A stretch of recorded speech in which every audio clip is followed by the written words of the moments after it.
Cheers. Welcome back. It's great to see everyone. Please join me in the pledge to the Bible. I pledge allegiance to the Bible, God's holy word. I will make it a lamp unto my feet and a light unto my path. I will hide its words in my heart that I might not sin against God. Join me in the pledge to the flag.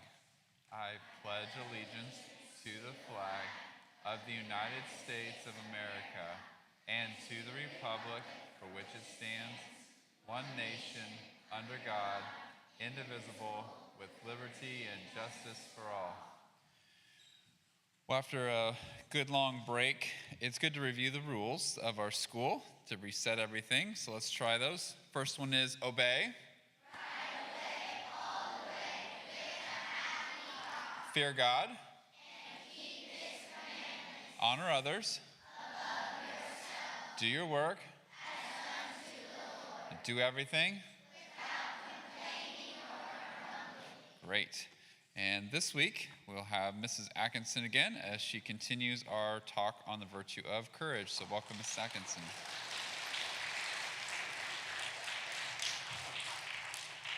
Good morning. It feels good to be back, don't you think? I think so. So, I don't know what you did over your break, but how many of you have ever been to a zoo before? Been to a zoo? Right.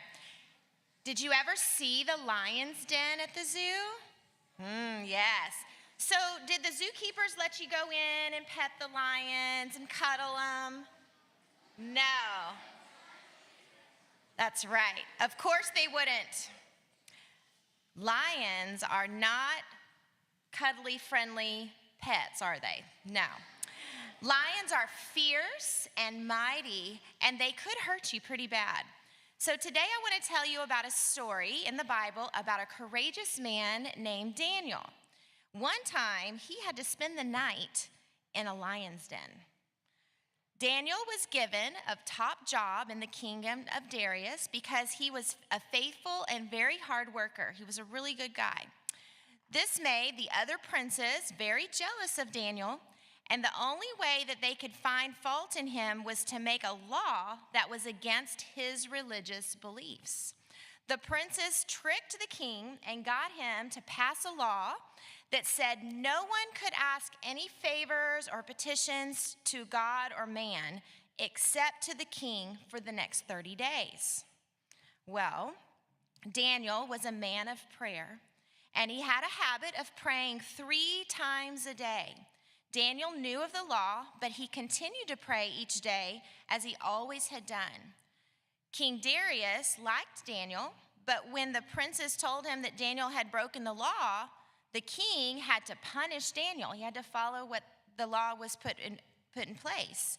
And he realized too late that the princes had tricked him into passing this law. So the king ordered that Daniel be cast into a den of lions. Now, I don't know about you, but I think I would be shaking in my boots if I was told I was going to be thrown into a lion's den. But he was very courageous. So they put him into the lion's den and put a large stone over the top of the den, and it was sealed for the night. The king was so worried about Daniel that he couldn't even sleep that night. The first thing, the next morning, the king went to see if Daniel had been killed, and guess what? He cried out to see if Daniel was alive, and Daniel answered him. He said, "My God sent an angel and shut the lion's mouth, and they have not hurt me." The king was overjoyed and had Daniel pulled out of the lion's den, and then he brought the men who had accused Daniel and threw them into the lion's den. But I don't think the lions were very nice to those men. I don't think they were as kind to the men that were thrown in that time. So, do you ever have moments when you have to show great courage? Yeah, we all do. And we have to stand up for what we believe in. So here in America, we are so blessed to have a great religious freedom. We can pray like we are doing right now in the morning. We can pray, and we can pray privately to God anytime we want to. But there are still many places in the world that they don't have that freedom.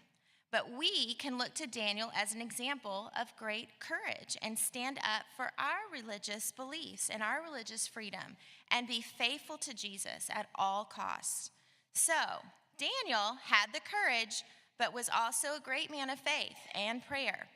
We have to choose between praying to God he had to choose between praying to God or facing death for his beliefs. And he showed that courage and was faithful. He was protected all night by an angel, and then when he was thrown into that den. So we have his example to be courageous and stand up for God each and every day. Y'all have a great day. Be courageous.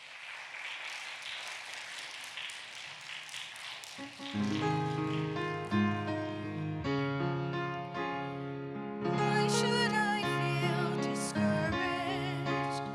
Why should the shadows come?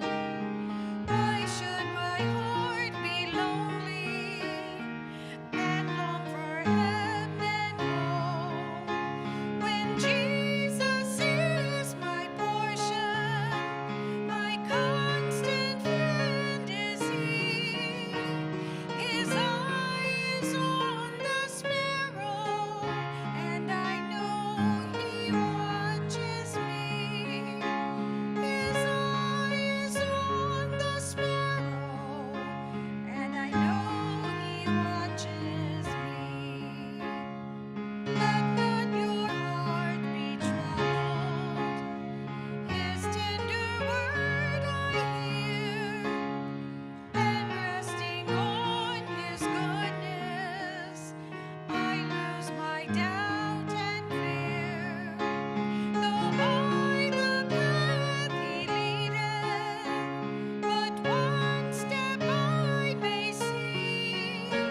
His eye is on the sparrow, and I know He watches me.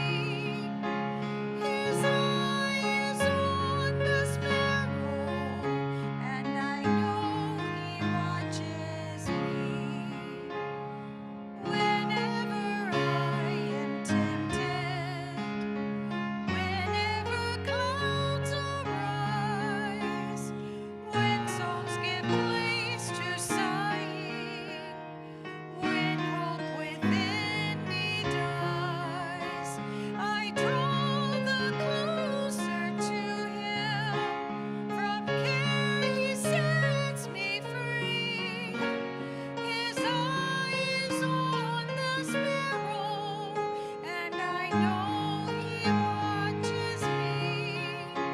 His eye is on the sparrow, and I know He watches me.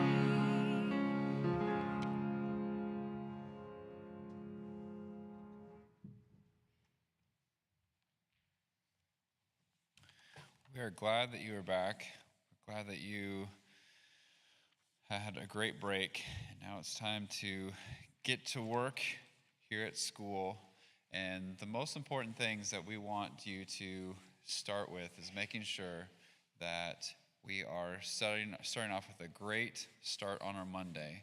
That starts with our school rules. Remember, we're going to obey. We're going to do our work. So let's have a great start and a great Monday. The Lord be with you.